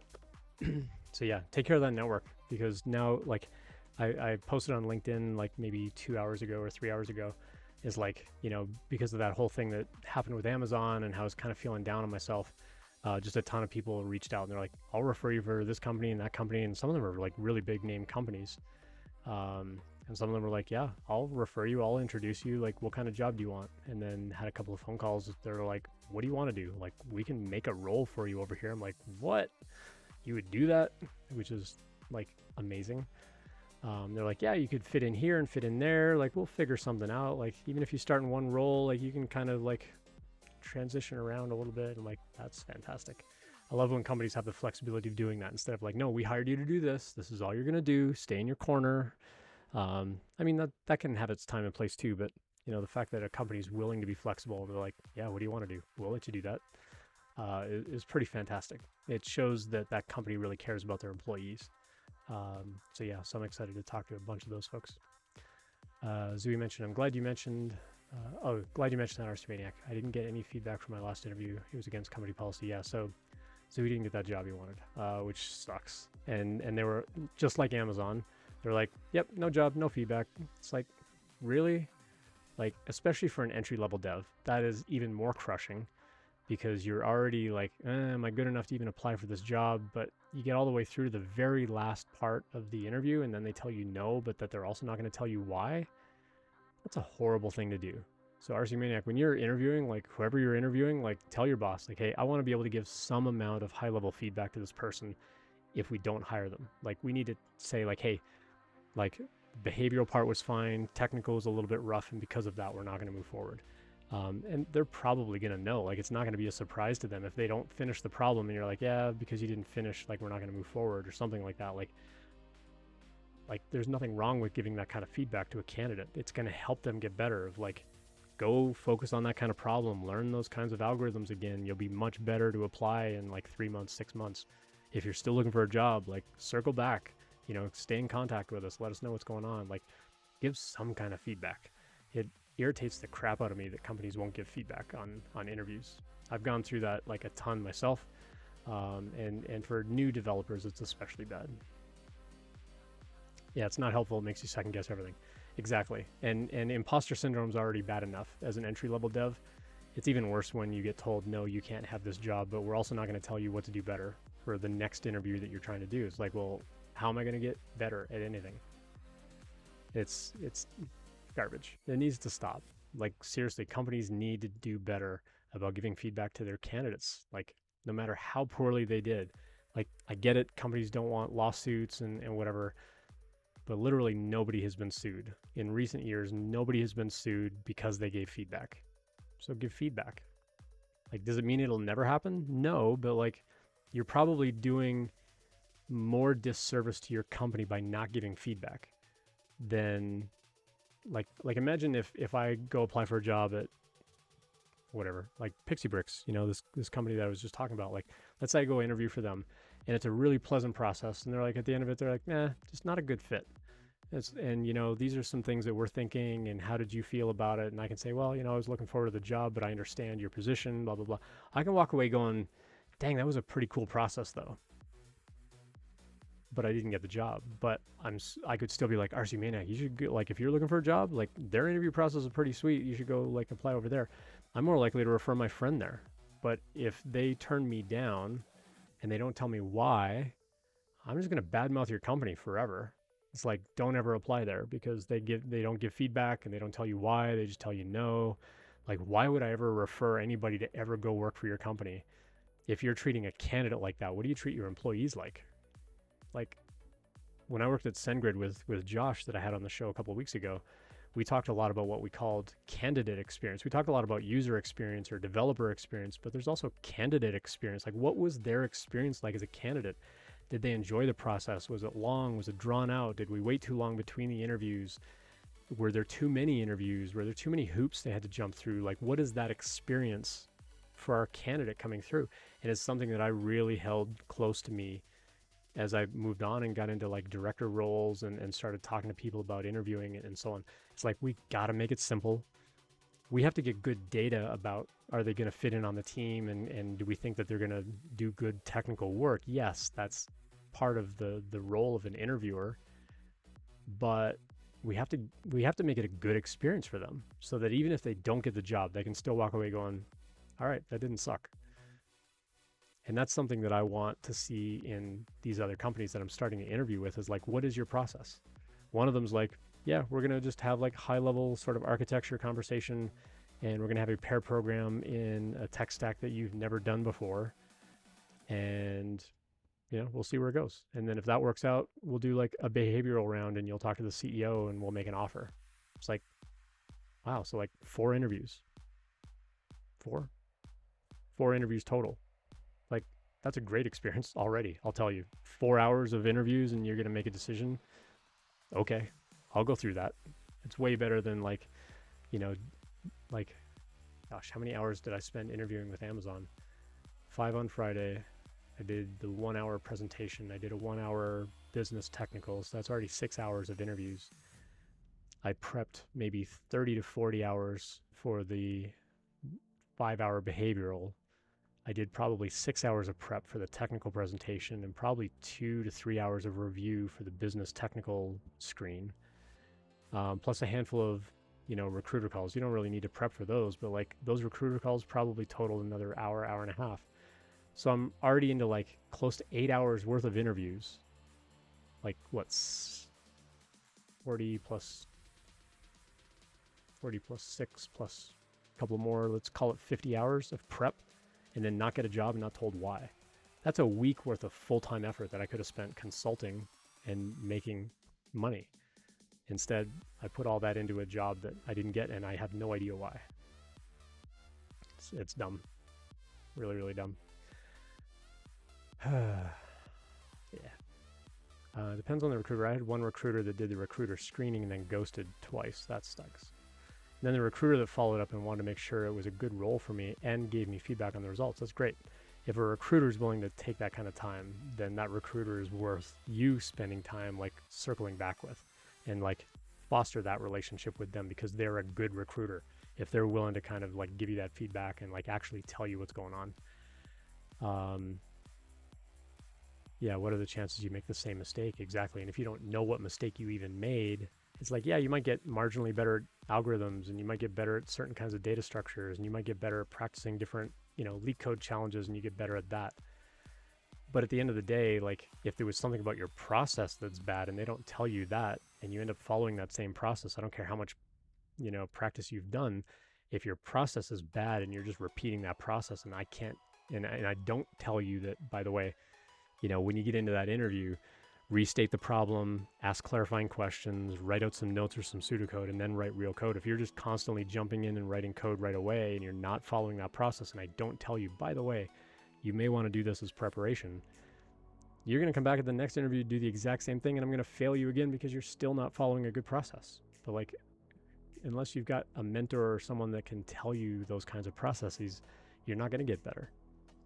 So yeah, it's super disappointing. It's like this, you know, self-perpetuating problem of they don't give you feedback, and so you do the same thing, so you're wasting their time, and then they don't give you feedback and then you do the same thing. It's a never-ending cycle. RC Maniac says, don't over-prepare too. That's how you got rejection from Twitter. Interesting. It hurts a lot when all you get is rejection. Absolutely. When I finished college, well, before I was finishing college, there was a lot of pressure put on the folks in my college program to get a job before graduation. And the thinking there was like, if you don't get a job by graduation, like you must be bad at this. And there was just a lot of like peer pressure to like go get a job early and get that out of the way and whatever. I was graduating in April, and I think I got my job like late March kind of thing. And, I graduated end of April, started that job mid-May. And there was just a ton of pressure to like go get that job. But in the process of applying for jobs back then, you actually had to mail a resume to them unless the company happened to be savvy enough that you could email it to them. But then you would generally get it like a letter in the mail saying yes or no, which was a much slower process back in the day. And I used to have like a whole file folder of like 20 of these rejection letters. And every now and then I would just pull it out and go, yeah, look at me, I suck at this. Like, I'm no good at this. Look at all these people that didn't want me. And I started to realize, like, why am I holding on to these rejections? Like, it's not doing me any good. They've moved on. Here I am still like crying tears over these pieces of paper saying that, I didn't meet some qualification and they didn't want to, even take time to interview me. Why hang on to that? And I was doing a lot of camping at the time, so I took it with me on my next camping trip and used that to start my next campfire, and it's out of my life. I talk about it, but I don't think about it. I don't dwell on it. And that's a good piece of advice that I give people about, like, hey, if an interview doesn't work out, think on it, but don't dwell on it. Like, think about what happened, reflect on what happened. Like, is there something that you can identify, especially when you don't get feedback? Is there something you can identify, like, I could have done that better? But don't dwell on it. Like, when Friday happened and I'm like, maybe 2 questions I thought didn't go well with Amazon, I'm like, okay, well, let me reflect on it. And if I had to answer those kinds of questions again, what would I do differently? And then I was over it. Monday came, I got the call. It's like, oh, that sucks. I spent 2 hours kind of pouting, feeling hard on myself, feeling kind of depressed that I'd gone through all this time and effort and didn't get the job. And by Tuesday morning, I'm like, okay, what's next? Let me roll up my sleeves. What else is out there? Let me go apply for new jobs. It's a new day, new opportunities, new challenge. Let's do the thing. And it can be hard to do that, but you have to. You have to like pick up, you have to move on from that. And so think on it, but don't dwell on it. It's my number one advice there. Red Fox Running says, I wish I could throw Slack messages in the campfire. You could print them and then throw it in the fire. That would be one way of doing it. Zooey says, I'm okay getting rejected if they give feedback. Yeah, exactly. Because if you don't get that feedback, like, you're not going to improve. And what's the point? If you can do like a mock interview and you can do practice with somebody that you trust is going to give you good feedback, do that. Find somebody that you can say, like, hey, can you do a mock interview? Tell me what I'm doing well, what I'm not doing well, what could I improve on? You hear a lot of this advice of like, oh, well, go find like a list of behavioral questions and give it to your mom and have your mom ask you those questions and, practice your answers. It's like, well, at the end of that, your mom's going to be like, all right, good job, sweetie. And like, you're not going to improve. But like, if you have a mock interview with somebody who's actually done hiring in business, then be like, don't say that in an interview. Like, they're going to be real with you. And so you need to find somebody that can give you real feedback, especially with mock interviews. And that's why I'm kind of a champion for the Interviewing.io platform. I know it's a paid platform, and I'm not just saying that because I'm a paid interviewer on their platform. Like, I like their platform. And it does cost money, but they will defer it. And when you get a job, if you get a job through them, they'll actually refund all the money that you spend on mock interviews. So it can be worth the investment. But those people are going to give you real feedback. Here's how I think you could improve. Follow this as your process. Like, follow those 4 steps that I mentioned. Do that as your process. Practice that. Practice writing out pseudocode. I send people to this website called Project Euler to practice pseudocoding. Let me drop some stuff in chat here. These are like bits of advice that I give out to people. So go to this Project Euler archives website. There are a whole bunch of math problems because Euler was a mathematician. And so it's a lot of like, what's the 10,001st prime number? It's like, I have no clue how to calculate a prime number. I could guess. It's like from 1 to the square root of that number, and then for each of those, like, see if there's other factors and whatever. But that would be my guess at how to do a prime number. So I might change that kind of problem to like, what's the 10,001st number that's evenly divisible by 7 and 19? That I can code. So let me pseudocode. Okay, well, I've got to loop this way, and I've got to like keep a counter outside of that loop because I'm going to modify it inside the loop. I need to stop the loop when I hit that, a certain counter threshold. And then I'm going to go call a function that returns a true or false of whether that thing matched the criteria I'm looking for, whether it's a prime number or that divisible by 7 and 19 thing. I'm just going to put that in a helper method. So how am I going to pseudocode that up and just write out the pseudocode and go, this is approximately what I want to go do. So just go do that on Project Euler. You don't have to actually go code the answer. Their forums are pretty good though. If you want to like go into the forums and see like, have other people actually written this as a code algorithm in some language? Could I look at that? People will share those kinds of answers, but usually their forums are just like, you know, this many, or this was the 10,001st prime number or whatever. But I send people there just to practice pseudocode. So don't worry about actually coding the solution. Just go practice pseudocode. What do you think those steps would be? I did a video on YouTube a while back about reverse engineering other people's answers on LeetCode in order to learn the strategies that they used to solve a problem. Sometimes that can help you get into the mind space of like, how did Ian solve that problem? Let me go look at Ian's code. Let me write out some pseudocode for what Ian did. Now I'm going to take that pseudocode and I'm going to go try and implement that myself. It's most helpful to do that when you can see a sample of code in a programming language that you don't know very well or don't know at all, because then it forces you into that high level thinking of like, okay, well, they're passing this sort of data structure in and I see they're doing a for loop. So they're looping over whatever that data structure is called. They're looping over input or something. And then inside that loop, I need to do the following steps. But keep that pseudocode really high level. And I tell people when you write pseudocode, write it like you're writing a food recipe. Crack an egg in a bowl. I'm not telling you how to hold the egg. I'm not telling you how hard to tap the egg. I'm not telling you how to hold the shell to pull it apart. I'm just telling you crack an egg in a bowl. That's how you need to think about pseudocode. I'm iterating over a data structure. Inside that loop, I'm going to like do a thing. I'm going to like split a string by, you know, commas. And then after that, I'm going to look at the third element because that's the one that, you know, stood out to me most or whatever. Like, just think of those really high level steps. Like if I had to tell my kid, like, these are the steps that you need to follow in order to solve some kind of puzzle or challenge, I'm not going to get into the like the little nitty gritty of like walk at this velocity, you know, with this many steps to get down to the end of the driveway. I'm just going to say walk to the end of the driveway. You know, like you can keep it pretty high level. How you actually implement it is up to you, but keep the pseudocode high level enough that it doesn't feel like the implementation. That's like my number one piece of advice when it comes to like that process. So when you see a challenge, like at an interview, or if you're just doing it on LeetCode, like restate the problem in your own words. Like try to reword it in your own words, especially at an interview, because the interviewer will correct you and say, oh, well, don't forget about this, or actually, you know, let me correct you on this part because your explanation wasn't correct. They want to make sure that you're doing it right. And so if you explain it back to them incorrectly, they will fix it. They will correct you. From there, so that's step number one, is restate the problem. From there, as you're restating that, you may come up with some questions like, oh, what about this edge case? What if I can't find an answer? Like, what should I do in this scenario? They'll fill in those blanks if it's not already in the prompt. But make sure you read through the prompt first. Don't make them repeat things that are in the prompt. Like, make sure you read through the prompt and you know what some of those edge cases are. But you may come up with a clarifying question that's not covered by the prompt. So ask them that. So step one, restate the problem. Step two, come up with some clarifying questions and say, cool, just want to clarify that this is, you know, this is my understanding. This is what you want me to do in this scenario, that scenario. And they'll say yes or no.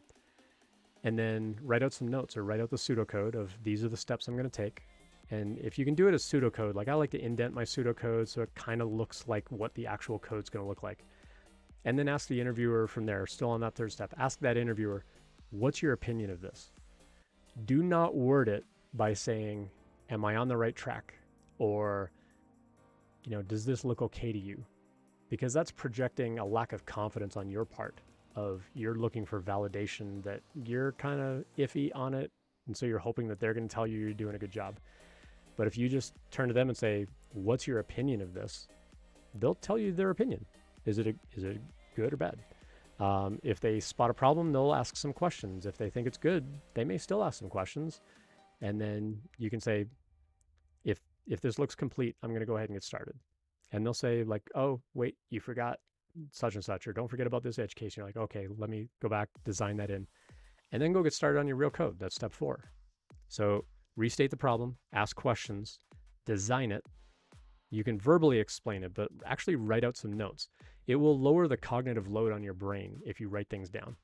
Because later on, if you get distracted on something, you're like, what was that 28th thing I said I was going to do?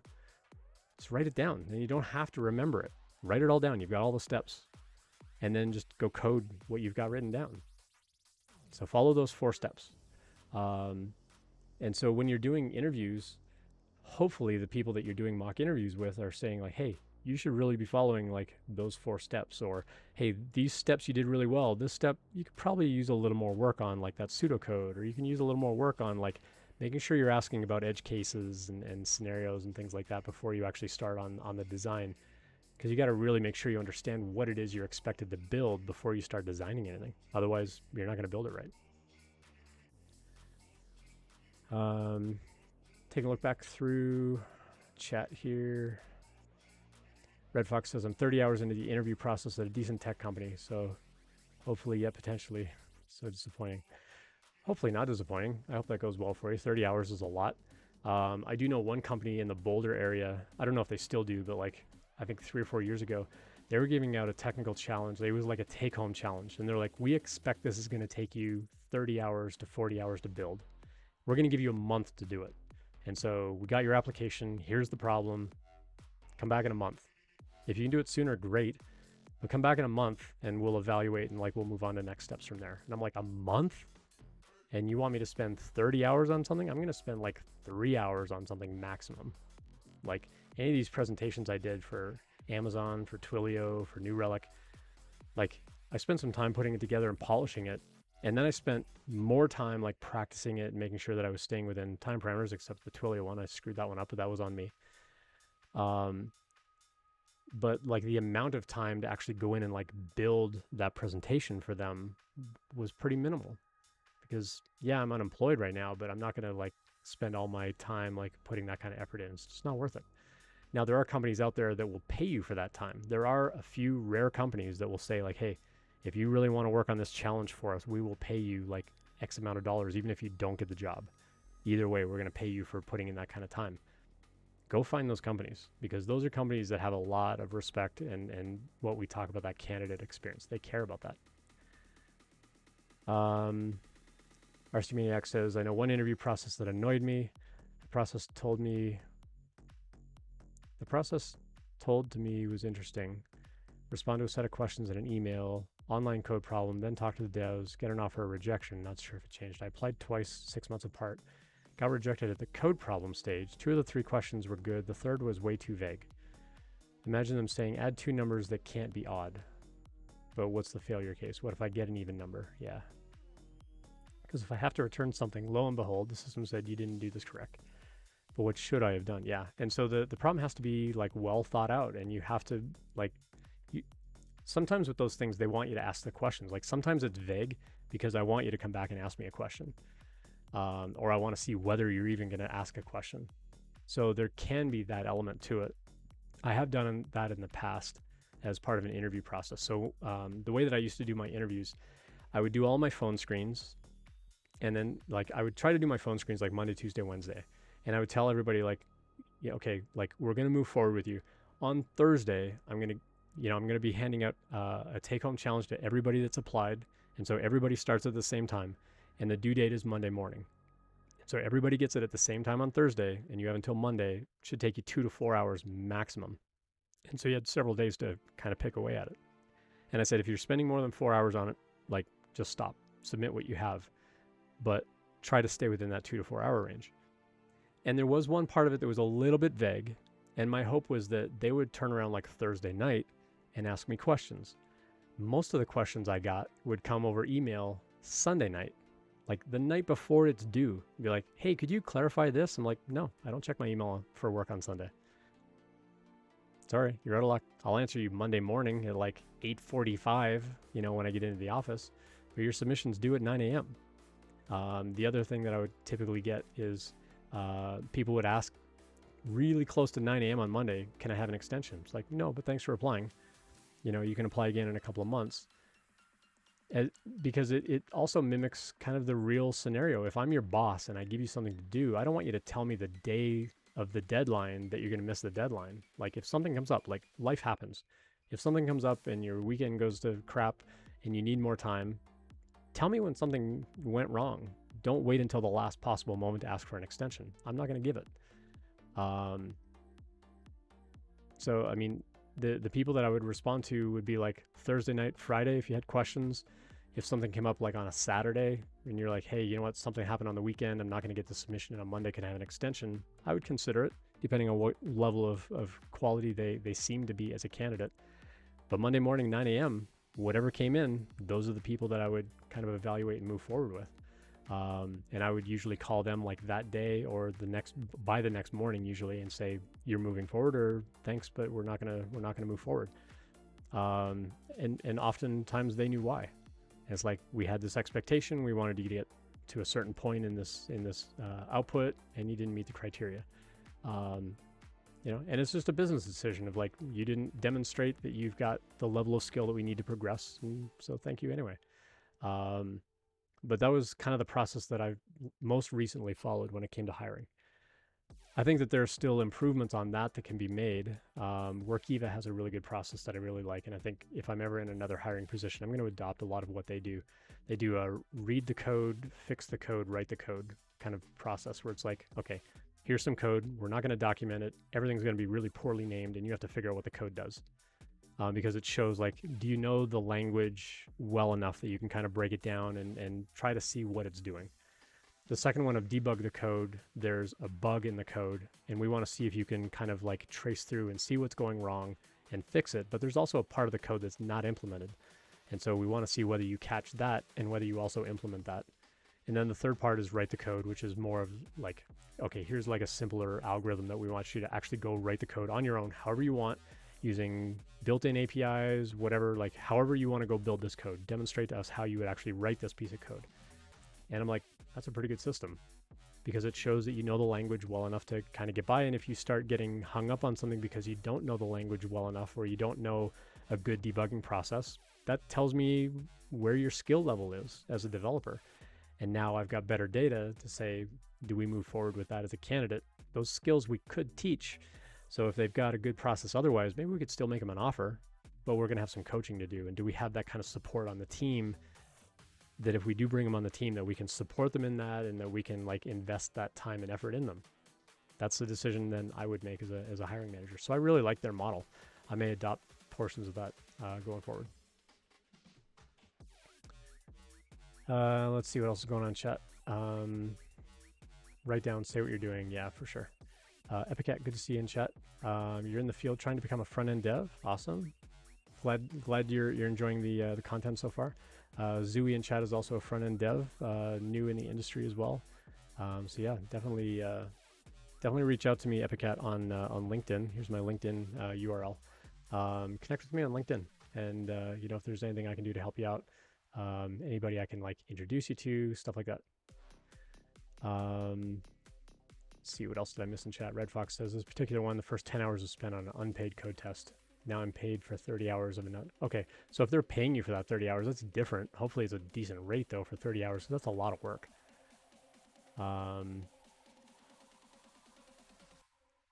Epicat knows Node briefly. Definitely on my list of things to get more familiar with.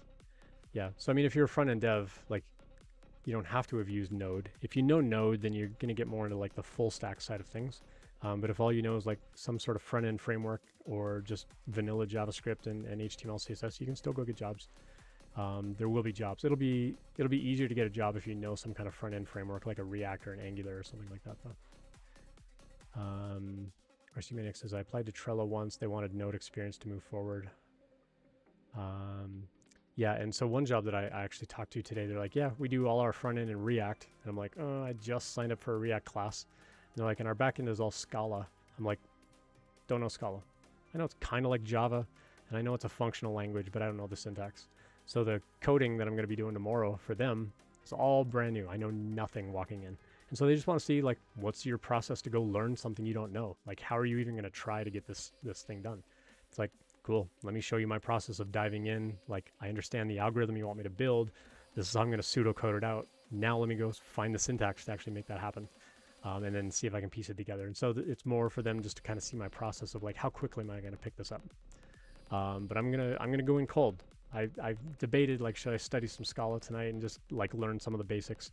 I'm gonna try and go in pretty cold on that tomorrow and see how it goes. We'll see. Cool, RC Maniac, good to see you again. West Coast has some amazing online courses on JavaScript, React, and Node. Yeah, there's a lot of good material out there. So I signed up for like a Udacity nano degree. It's like 2 projects. One's in React, one does React and Redux, but I'm pretty sure it's all just vanilla JavaScript. There's no TypeScript involved. Oh, and that was the other thing is this company, they do React with TypeScript. And I'm like, well, I'm learning React, but it's in just JavaScript. And I don't know Scala at all. So we'll see how it goes. And if I don't progress, that's okay too. Got lots of other opportunities, but it'll be kind of a cool opportunity. It's a good company. I know people that work there, so we'll see how it plays out.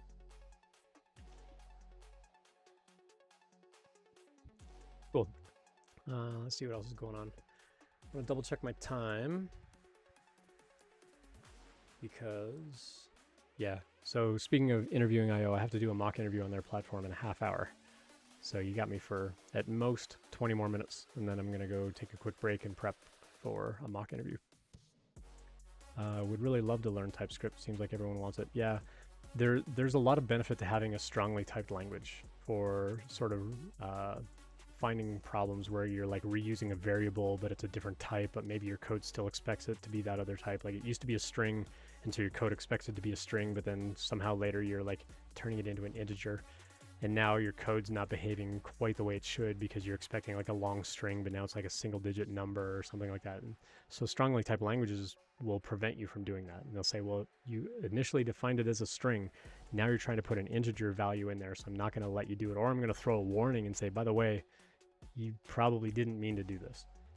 So strongly typed languages are actually a really good benefit.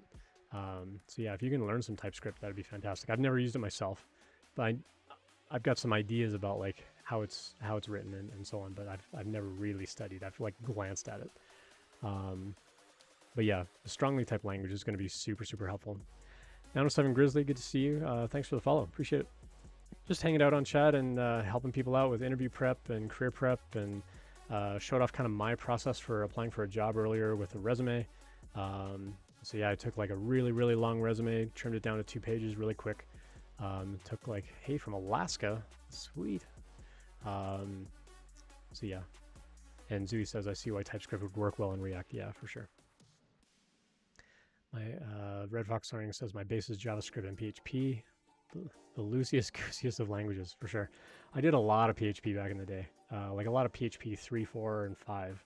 And I kind of got out of it just as 5 was like taking off. And then when I went to go work at Stream the first time, like 7 was just coming out. And so I'm like, well, do I put a lot of emphasis on learning 5 again and like what I haven't done in 5 for like almost a decade? Or do I just jump into 7? And now they're up to PHP 8, I think just came out. So yeah, there's going to be a lot to learn if I ever go back into the PHP realm, but it was an interesting language for sure. It had its benefit, but it wasn't meant to be an object-oriented language. It wasn't meant to be like a lot of things.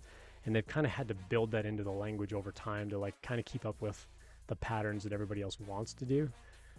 So it's been interesting to watch the evolution of that language over time. Like if you go back and look at PHP 3 code and what it used to do and not be able to do versus what like version 7 can do, I actually kind of like version 7.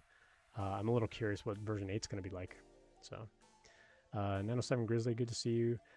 Any insight on getting into QA and game testing without attending university? Yeah. QA is a pretty fun role, and I often tell people like don't worry about getting like pigeonholed in a QA job, where like you want to be a developer, but you want to get your foot in the door as a QA person. What you want to do is you want to spin the idea of like, hey, I don't want to do QA my whole career, but I know it's going to make me a better developer because I'm going to learn so much more about how all these things kind of play together. As far as companies that do QA specifically for gaming, it does depend a little bit on like what kind of gaming, and if you're like you want to do play testing, that's probably a lot harder to get into than you think, where like getting into the automated testing and you know, like just testing like game balance and how the game mechanics actually play out in the code itself, that's going to be like a lot less subjective because you can get hard data over like whether things like pass or not. So without getting like a full-blown degree, most coding boot camps will teach you some amount, or well, I would say a lot of boot camps and coding programs will teach you some amount of like test-driven development or something about software testing and like how to go through like, you know, continuous integration pipelines and things like that. Go find a boot camp for that. It will cost money. They're generally not free, but there's also a lot of free material that you can find out there too, like Free Code Camp, and there's some other free ones where you could go find some free content about how do I do software testing. But I would say, like, whatever you're going to follow, I would follow like some pre-made curriculum. Like if you just Google like how do I do, test-driven development, you'll find guides on how to do it, but it's going to be like that person's perspective. And, trying to piece all that together from various sources is going to be more difficult.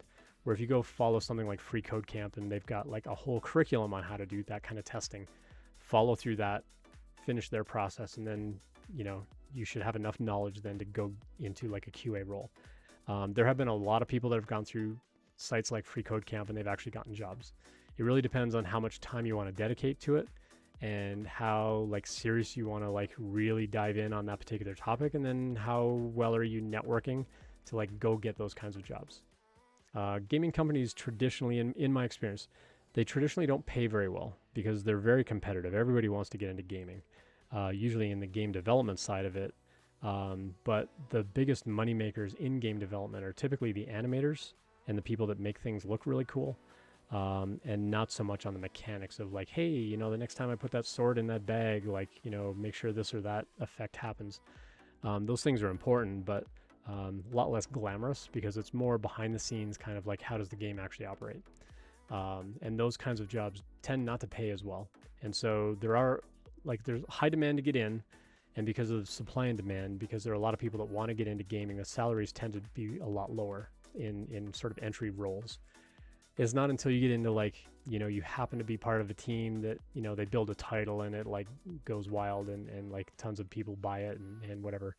And they make like sequel games or whatever. If you're part of that team, then yeah, you're going to get all kinds of money. And they'll throw money at you for being part of that team. But again, depends what aspect of the game that you worked on.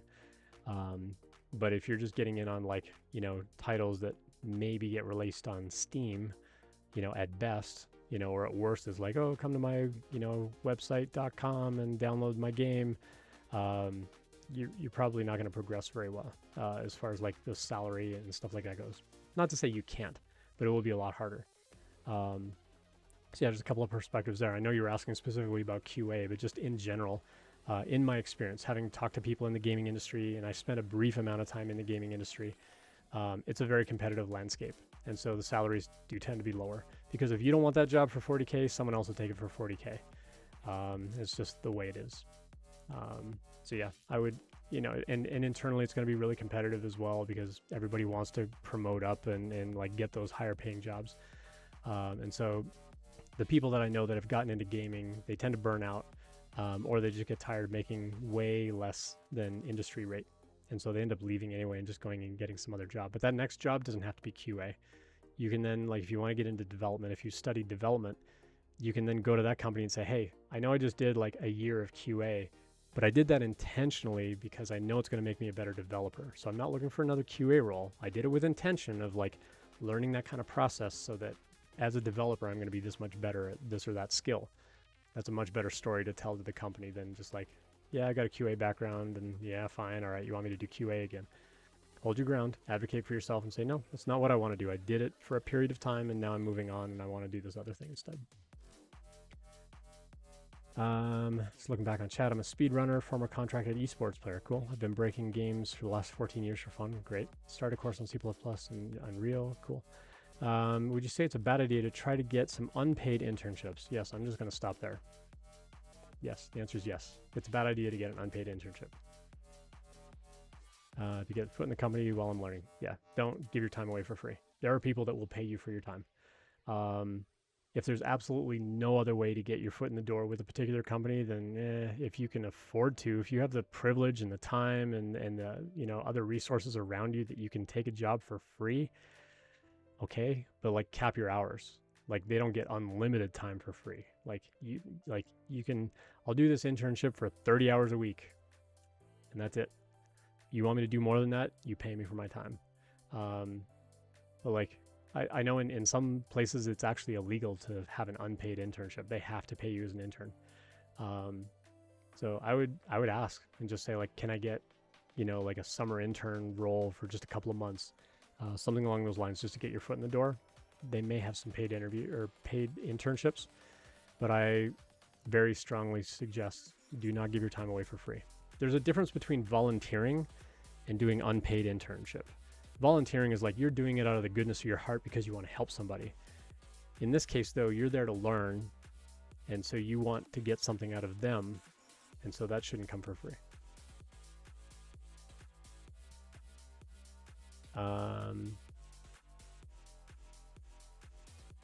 Yeah, RCMI echoes that. Yeah, avoid unpaid internships. Yep, there are people who justify them with their disease. Yeah, I mean, there are people that will really push and say like, oh yeah, like you want to be an intern, like you pay us for our time because we're training you. It's like, no, walk away from those. Like you should not be paying anybody to get experience. And I talked about that on the stream on Tuesday. Someone brought up a particular company where you go work for them for 2 years, and if you leave before 2 years, you have to pay them a ton of money, something like $30,000 or $40,000. Because they invested time and whatever. Plus, they pay you less than market rate to even work there. And so you're trapped making less money. And if you leave, you owe them money. Like, get out of here. Like, why would you do that? It's a horrible model. Don't do that to yourself. There are people that will hire you and pay you what you're worth. So know what you're worth. Go get those jobs. Epiccat says, any opinion about apprenticeships such as Shopify Dev Degree, Microsoft Leap? Yeah, those are great. Some of them will pay you as well, and they are a good place to like get in, get some experience, especially with the big name brand kinds of companies. If you can get in there, because they are also going to be highly competitive for people trying to get those kinds of roles. And so if you get into those kinds of roles and they are unpaid, okay, but now you've got like a name brand on your resume, and that's going to look even better for when you apply for other roles later. And some of those will actually convert into full-time jobs after. And so yes, those kinds of programs are okay. We were talking about one other particular company, and I want to say it was like Revocate or something like that. I forget exactly what the name was. If I saw it again, I'd be like, yeah, that's the one. Stay away from them. Like do your due diligence on a company. If they're like, hey, come do this internship, it's going to be like lower cost because it's an internship. Do your homework on the company. Like what's their practice? What's their policy really like? And if they make you pay for your time or you have to pay them back for their time, don't even bother. Don't even bother. Now on Tuesday, we had a couple of people on chat that were talking about like, oh yeah, I actually went through that program and I got another job early and that other company paid off the debt. It's like, well, that's fine, but then I would feel guilty to that other company if like you just paid off like, you know, some prorated amount of $30,000 or $40,000. Like, you know, I deal with enough imposter syndrome. It's like, am I really worth that cash payout? You know, like I hope I do a good job and I don't like tick you off that you fire me and now you're also out all this other money. But you know, I would typically stay away from those kinds of companies. It's a very predatory practice for sure. Just looking at other chat, I thought from an analytical standpoint I could learn from them for giving them some work, but I definitely see how it's a negative impact on the industry. Yeah, it kind of ruins it for the rest of us for sure. If you're going for Shopify, check out Hydrogen. Yeah, that's the new framework. My previous career involved a 10-month, $11,000 tuition unpaid internship. Never making that mistake again. Yeah. So you had to pay them $11,000 to work for them for 10 months. So you didn't make money working for them. You had to pay them $11,000. Do I understand that right? That's ridiculous. Don't do that. To work full time. So you worked full time for almost a year. You had to pay them $11,000. I mean, some people are going to look at that and go, well, it's work experience, but as an employer, I'm going to look at that and go, okay, crappy company. Do I even trust that experience? Like, what kind of experience did you build up in that 10 months? Like, was it worth it? You know, did you actually learn enough to come work for me now? Because for $11,000, you could go attend like a 3-month boot camp. And yeah, you're not going to get paid for that 3 months either, but you're probably going to come out with better skills and you're going to get into the workplace faster. Just saying. Yeah. It was not worth it. Yeah, for sure. And at the same time though, I've heard of people go to like 6-month coding programs and they pass, like they graduate and then they can't find a job. And they're like, that was also a waste of 6 months and, you know, $20,000, $30,000 or whatever. And also a waste of time because it wasn't a good program. It's like, yeah, you got to do your due diligence of like, is this a good investment in my time, in my effort? in my money if it's something that you have to pay for.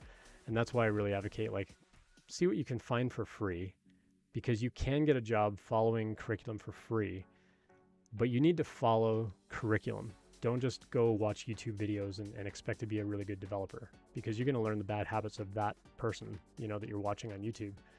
For example, when I taught at Turing, it's a code school here in Denver. It's a 7-month program. I had a student in my class, and their brother went through and did all of the work kind of side by side at home. They weren't listening to the classes, but they went through all the curriculum on their own, did all the projects on their own, and went and got a job. So they didn't actually come to Turing, but because our curriculum was open source, they could go read it, they could follow it, and they went and got a job. It's like, okay, well, clearly our curriculum works. This person could go get a job on their own. They didn't have to come to the school and pay like $20,000 for the 7 months. And I've heard of other people go through free code camp and they get like a bunch of their certificates and they go get jobs too. So it can happen. It really depends on what is the curriculum that you're following, what are the projects that you're building, and then how do you talk to the company about the skills that you have and what you're bringing to the company. That's really what makes a difference in that interview. If you go to the interview and be like, yeah, I don't know this and I don't know that, and I'm looking for a team that does such and such, now you're just asking them for things. In the resume, in the cover letter, in that interview, it's all about what do you bring to them, not what you want from them. It's all about what you're bringing. How are you going to make their team better? What are you going to improve? How are you going to contribute? What kinds of things can you contribute?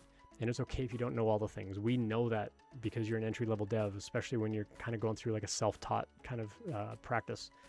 But if we look at the curriculum and go, oh, free code camp, cool, that's actually good curriculum. Or, oh, you followed Turing's curriculum. I know that curriculum. I trust it. It's going to be a lot easier to get through that, especially if you can speak at a technical level about what you built and why. But if you're just like copying and pasting code and go, okay, well, I did all the projects, but you don't really understand why you did it that way, then you're not going to get through an interview either. Like, you have to understand why you're doing it. And so it is a very concerted effort and a very determined effort. You have to be pretty tenacious about like, no, I got to get up, I got to do my coding, I got to work through this stuff, and I need to understand why I'm doing this. Not just, okay, this is what I copy and paste and hey, look, a magic to-do list appears. You have to know why you built it that way. And if you can speak to the why, then you'll get through the interview, because that's what the interview is. Like, can you code this and explain what that process was and why you chose to do it that way? That's really all the interview is going to be expecting of you. Cool. I'm going to hop offline because I got to do a mock interview in a little bit. But yeah, good hanging out. Thanks to all the newcomers for coming by. Appreciate everybody dropping notes in chat. Always a good time to have folks in chat. I'm probably going to stream a little bit more, maybe over the weekend, depending on how much time I've got.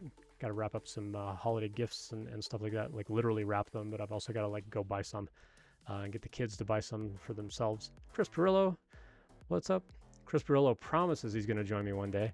Occasionally he'll raid me with some quantity of followers, but good to see you, Chris. I keep trying to get Chris on the stream so I can help Chris with his resume in LinkedIn.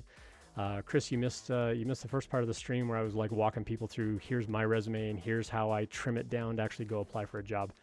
But yeah, always good time. Yeah, Chris doesn't need a job. He just wants to like update it and so on. So yeah, I'd love to pick it apart and critique it. We'll find a time. Maybe we'll do it in an afternoon or something when you're not usually streaming, because Chris and I stream at the same time.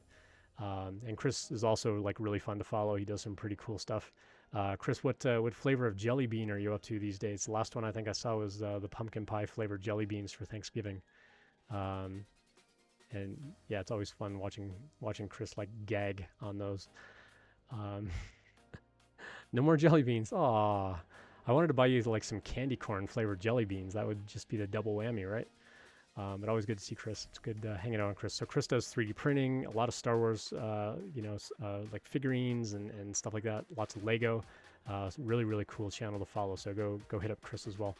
Couple of bags left. I'm sorry. Let's go burn it. Go melt it down and tell Jedi to go make a gingerbread house out of it or something. Maybe Jedi will eat it all for you. Cool. Well, I'm gonna take off. I gotta do a mock interview. But thanks for hanging out, everybody. We'll catch you next time. I'll get this video up on YouTube. If you made it this far on YouTube, like, subscribe. I'm bad at marketing. You got to help me. Tell your friends about it. Drop by the stream anytime. Drop questions in. Connect with me on LinkedIn. If you ever want a resume review, here's the link for a resume review. Send me a PDF, anonymize your name and email, phone number. I do live resume reviews on the stream as well. One day I'm going to do a live resume review for Chris. But we'll figure that out. Maybe after the holidays, or maybe in between the holidays, or something like that. Chris, we can connect and do that. Otherwise, good to see everybody. Let's see if anybody is on doing anything interesting, and we will go do a quick raid. Let's see who's online. Where is my Twitch? I got Twitch in one of these many browser windows. I just can't find which browser window I have that in. It's not that one. That one? It's not that one. All right, I'm just going to go over here to Twitch. Let's go see who's online. We'll go raid somebody. Oh, Sith Lord's online. Oh, Sympathy's online too. Sympathy does cool like game development. Sith Lord does 3D printing. I think we'll do Sympathy. Sympathy's pretty cool. Does a lot of very cool game development. I think it'll be an appropriate channel for us to go raid. So drop a hi in Sympathy's channel.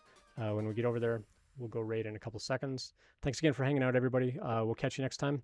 And stay safe, stay warm, and we'll catch you all next time. Have a good night.